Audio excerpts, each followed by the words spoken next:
নমস্কার, আজকের খবর নিয়ে আমি আবার আপনাদের কাছে চলে এসেছি। বেশি দিন ছড়ি ঘোরাতে পারবে না শীত। আগামী সপ্তাহ থেকে চড়তে পারে পারদ। কেন এই ছন্দপতন? শীতের দাপট চলছে বাংলায়। উত্তরে হাওয়ার সৌজন্যে কনকনে ঠান্ডা পড়েছে রাজ্য জুড়ে। তবে এই সপ্তাহের শেষেই শীতের দাপট কমতে পারে বলে জানিয়েছে হাওয়া অফিস। হাওয়া অফিস সূত্রের খবর, আগামী শুক্রবার ও শনিবার থেকে ঊর্ধ্বমুখী হতে পারে তাপমাত্রা। পারদ চড়তে পারে 2-3 ডিগ্রি পর্যন্ত।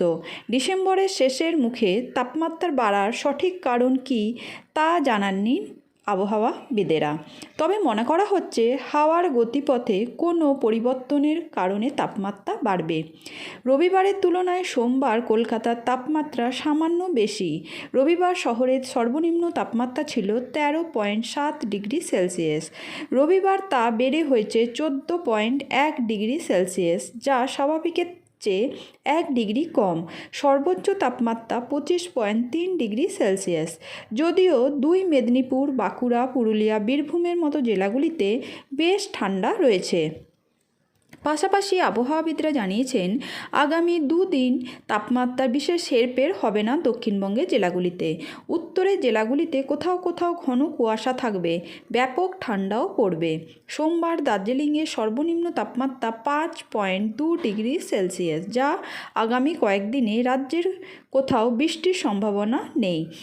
জেলাগুলিতে শুকনো আবহাওয়ায় থাকবে বলে জানিয়েছে হাওয়া অফিস। প্রসঙ্গত, ডিসেম্বরের গোড়ার দিকে শীতের লেশমাত্র দেখা যায়নি।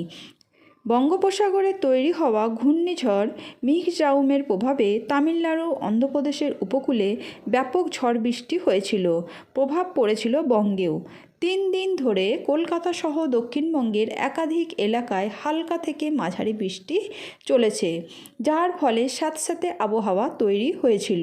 অবশেষে ঘূর্ণিঝড়ের মেঘ কেটে ওঠে রোদ, আর তাতেই পারদ নামতে শুরু করেছিল রাজ্যে। তবে হাওয়া অফিসের পূর্বাভাস যে তাপমাত্রা আবার বাড়বে, ফলে বড়দিনের সময় শীত কাতুরে বাঙালির ভালো রকম ঠান্ডা উপভোগ করতে পারবে না বলেই মনে করা হচ্ছে। এই রকম আকর্ষণীয় খবর জানার জন্য আমার চ্যানেলের দিকে নজর রাখবেন। আর আজকের এই খবরটি যদি আপনাদের ভালো লেগে থাকে তাহলে একটি লাইক করবেন এবং আপনাদের বন্ধু আত্মীয়দের সাথে শেয়ার করবেন। এরকম আকর্ষণীয় খবর নিয়ে খুব তাড়াতাড়ি আপনাদের কাছে চলে আসব। আজকের মতো আসছি, ধন্যবাদ।